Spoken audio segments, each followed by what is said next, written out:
예, 김희수, 강경화, 김상조 세 후보자 모두에게 빨간불이 켜졌습니다. 먼저 자유한국당 세 후보자 모두 부적격이다. 지명을 철회하라. 이렇게 요구하고 있고요. 키를 진 국민의당은 강경화 후보자에 대해선 부적격, 김상조 후보자에 대해서는 조건 부적격입니다. 김희수 후보자는 오늘 결론을 내겠다. 이런 입장입니다. 청와대가 밀고 나가려면 나갈 수 있습니다만 지금 야당 없이는 법안 하나 통과시킬 수 없는 상황에서 야당 무시하고 임명한다는 게 쉬운 일이 아니어서요. 상당한 부담이어서요. 자, 여당은 어떤 판단을 하게 될까요? 여당의 생각 듣겠습니다. 직전의 원내대표죠. 더불어민주당 우상호 전 원내대표 연결이 돼 있습니다. 우상호 의원님 안녕하세요. 네네, 안녕하세요. 결국 김동연 경제부총리만 빼고는 지금 모두 빨간불이 켜진 상황. 이거 예상을 하셨습니까? 전혀 의외의 그냥 상황으로 흘러가고 있는 것이죠. 그러니까 정권 초기에 그 야당이 이렇게까지 그 인사에 대해서 발목을 잡을 거라고는 생각을 못했죠. 이렇게까지일 줄은 몰랐다. 그 우 의원 보시기에는 저 4명 모두가 합격점이라고 보세요?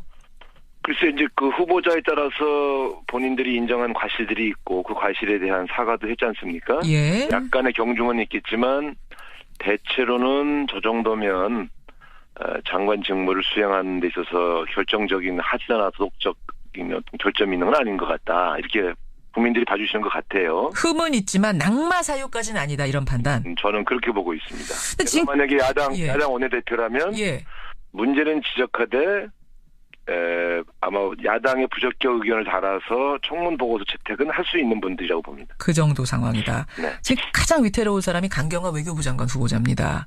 네. 자유한국당, 국민의당, 바른정당까지 모두 부적격. 그러니까 위장전입이나 증여세 문제는 이건 해명을 들어봐도 문제가 심각하다. 거기다가 경륜 자질. 그러니까 능력 면에서도 이 강 후보자가 북핵이나 사드 문제를 풀기에 적합하지 않다라는 두 가지가 다 별로라는 판단을 내린 거거든요. 어떻게 생각하세요? 네, 제가 볼 때 두 가지를 좀 나누어서 말씀을 드리면요. 예. 몇 가지의 그 과실은 좀 보입니다. 도덕적인 부분. 그렇죠. 그 부분에 대해서 이제 위장전입 문제나 뭐 한두 가지 문제는 제가 볼 때는 흠결이 있어 보이긴 하나. 예. 그 도덕적인 문제에 있어서 과거의 잣대로 볼 때 크게 문제는 안 되겠다 이런 게 있고요. 자질과 능력 문제라면 저는 그거는 말이 안 된다고 생각합니다. 왜냐하면 유엔이라고 하는 곳이 전 세계 최고 외교관들이 모여서 경합하고 협조하는 그런 장 아닙니까? 예. 그런 유엔에서 고위급 외교관으로 활동했던 분을 자질이 없다고 하면 저는 그거는 비외교 전문가들은 그렇게 말할 수 있을지 몰라도 저같이 외통일 해봤던 사람 입장에서 보면 그건 마치 반기문 유엔 사무총장한테 외교관 자격이 없다 이렇게 얘기한 거랑 뭐가 다르겠습니까? 저는 이분에게 있어서 그 외교관으로서의 자질과 능력은 문제 삼을게 못 된다 이렇게 보고 있습니다. 그래. 근데 뭐 대북 문제 같은 게 우리가 이제 외교부에서 처리해야 되는 중요한 문제인데 이 국내 정치, 국내 외교에 대해서는 좀 사정을 모르는 게 아니에요. 경험이 너무 없는 게 아니에요. 이런 얘기가 나오긴 하더군요.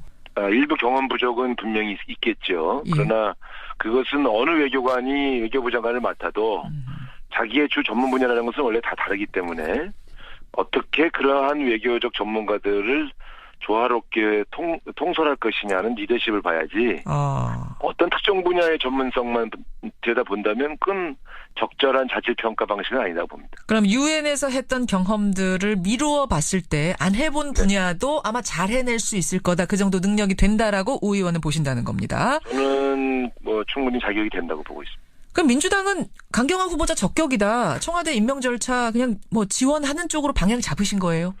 어제 의원총회 분위기는 단 한 명의 의원도 이번에 지명된 후보자들 중에 일부 인사에 대해서 문제를 제기하거나 지명 처리를 요청하자고 얘기한 분이 단 한 분도 없었거든요. 때문에 여당과 야당의 인식 차이가 좀 있는 것 같습니다. 네. 그 청와대 임명 절차를 지원하기로 했다라는 얘기는 그럼 그냥 임명하라, 임명 강행하라 이런 쪽인가요? 임명을 강행하라고 말하는 분은 또 안 계세요. 그러니까 최대한 야당의 이해를 구하자 정도가 저희 스탠스라고 보면 되고요. 제가 볼 때 지금 야당들 스탠스는 제가 볼 때 조금 이해가 안 갑니다. 이해가 안 가세요? 네.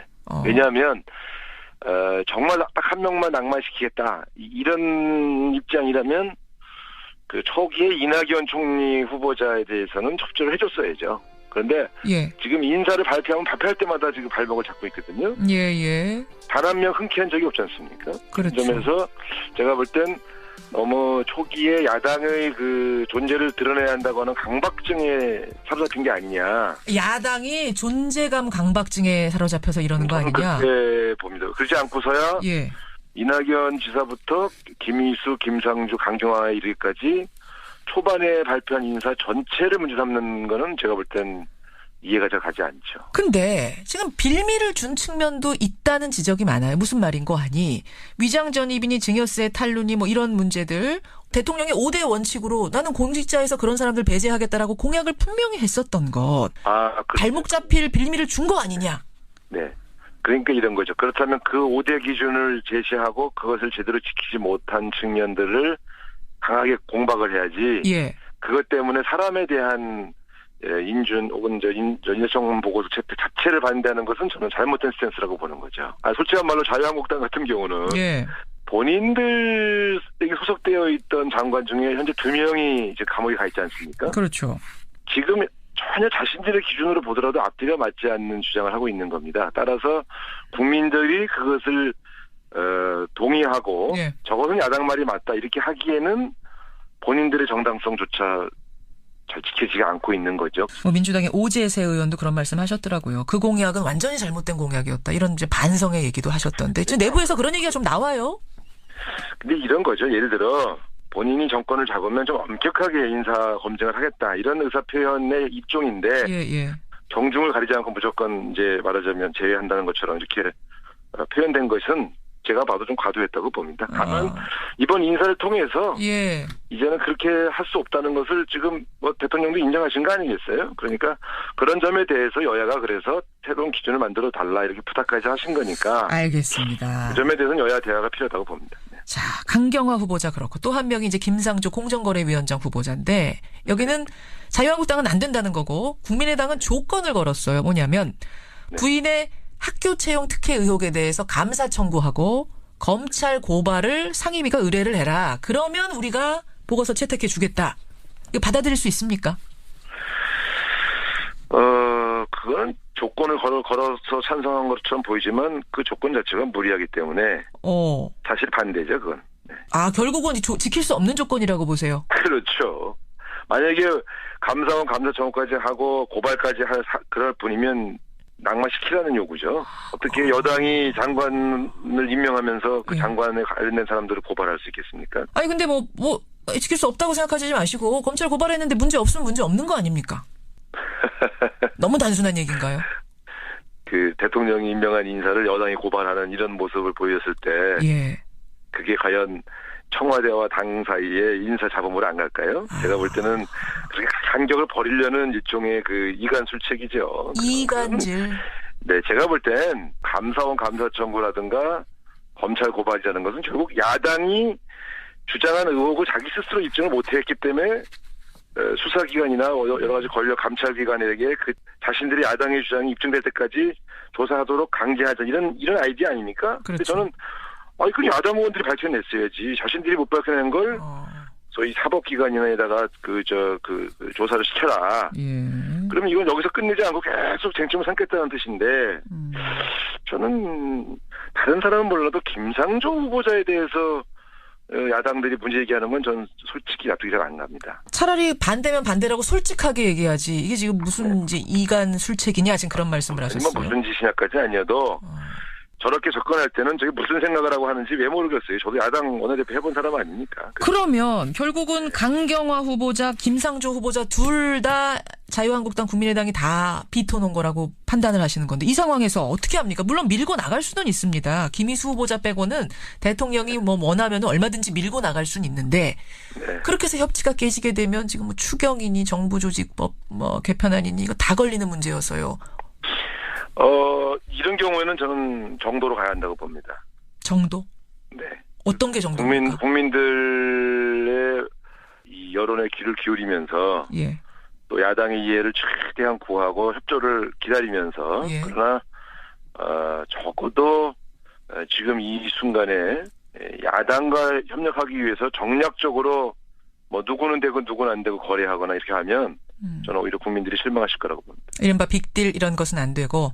절대 안 됩니다. 아니 정도로 가다가 지금 이 장관 언제 임명합니까? 강경화 후보자 같은 경우는 사실 외교부 장관 한미 정상회담 앞두고 할 일이 많은데 이 정상회담 할 수는 있는 건지 제 모르겠어요. 말씀은 그 문제에 대해서는 역시 국민의 판단을 구하는 게 맞다고 봅니다. 역시 국민 야당이 예.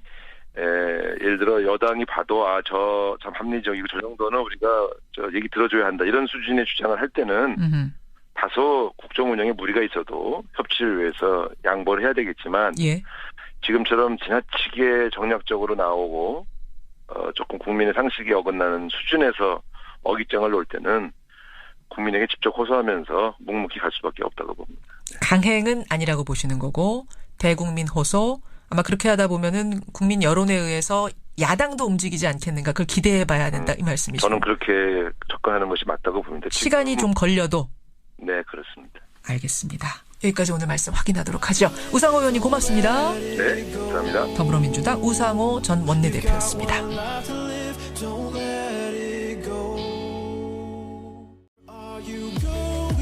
예, 김희수, 강경화, 김상조 세 후보자 모두에게 빨간불이 켜졌습니다.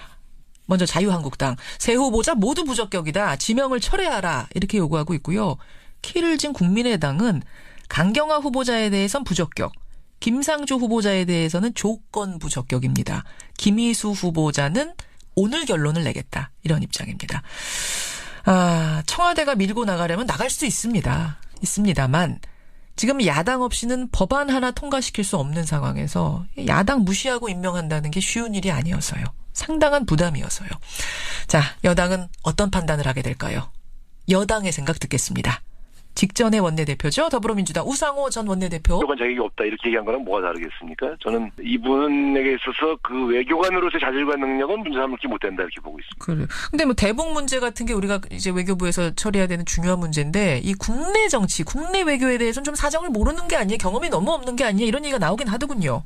일부 경험 부족은 분명히 있겠죠. 예. 그러나 그것은 어느 외교관이 외교부 장관을 맡아도 자기의 주 전문 분야라는 것은 원래 다 다르기 때문에 어떻게 그러한 외교적 전문가들을 조화롭게 통솔할 것이냐는 리더십을 봐야지 어떤 특정 분야의 전문성만 들여다본다면 그건 적절한 자질평가 방식은 아니라고 봅니다. 그럼 유엔에서 했던 경험들을 미루어 봤을 때 안 해본 분야도 아마 잘 해낼 수 있을 거다. 그 정도 능력이 된다라고 연결이 돼 있습니다.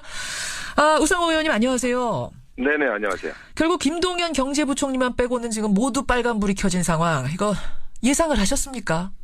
전혀 의외의 그냥 상황으로 흘러가고 있는 것이죠. 그러니까 정권 초기에 그 야당이 이렇게까지 그 인사에 대해서 발목을 잡을 거라고는 생각을 못했죠. 이렇게까지일 줄은 몰랐다.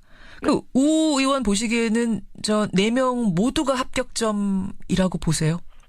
글쎄 이제 그 후보자에 따라서 본인들이 인정한 과실들이 있고 그 과실에 대한 사과도 했지 않습니까? 예. 약간의 경중은 있겠지만 대체로는 저 정도면 장관 직무를 수행하는 데 있어서 결정적인 하지나 도덕적 몇 가지의 그 과실은 좀 보입니다. 도덕적인 부분. 그렇죠. 그 부분에 대해서 이제 위장전입 문제나 뭐 한두 가지 문제는 제가 볼 때는 흠결이 있어 보이긴 하나 예. 그 도덕적인 문제에 있어서 과거의 잣대로 볼 때 크게 문제는 안 되겠다 이런 게 있고요. 자질과 능력 문제라면 저는 그거는 말이 안 된다고 생각합니다. 왜냐하면 유엔이라고 하는 곳이 전 세계 최고 외교관들이 모여서 경합하고 협조하는 그런 장 아닙니까? 예. 그런 유엔에서 고위급 외교관으로 활동했던 분을 자질이 없다고 하면 저는 그거는 비외교 전문가들은 그렇게 말할 수 있을지 몰라도 저같이 외통일 해봤던 사람 입장에서 보면 그건 마치 반기문 유엔 사무총장한테 외교 결점이 있는 건 아닌 것 같다. 이렇게 국민들이 봐주시는 것 같아요. 흠은 있지만 낙마 사유까지는 아니다 이런 판단. 저는 그렇게 보고 있습니다. 지금 만약에 야당 원내대표라면 문제는 지적하되 아마 야당의 부적격 의견을 달아서 청문 보고서 채택은 할 수 있는 분들이라고 봅니다. 그 정도 상황이다. 네. 지금 가장 위태로운 사람이 강경화 외교부 장관 후보자입니다. 네. 자유한국당, 국민의당, 바른정당까지 모두 부적격. 그러니까 위장전입이나 증여세 문제는 이건 해명을 들어봐도 문제가 심각하다. 거기다가 경륜 자질, 그러니까 능력 면에서도 이 강 후보자가 북핵이나 사드 문제를 풀기에 적합하지 않다라는 두 가지가 다 별로라는 판단을 내린 거거든요. 어떻게 생각하세요? 네. 제가 볼 때 두 가지 좀 나누어서 말씀을 드리면요. 예.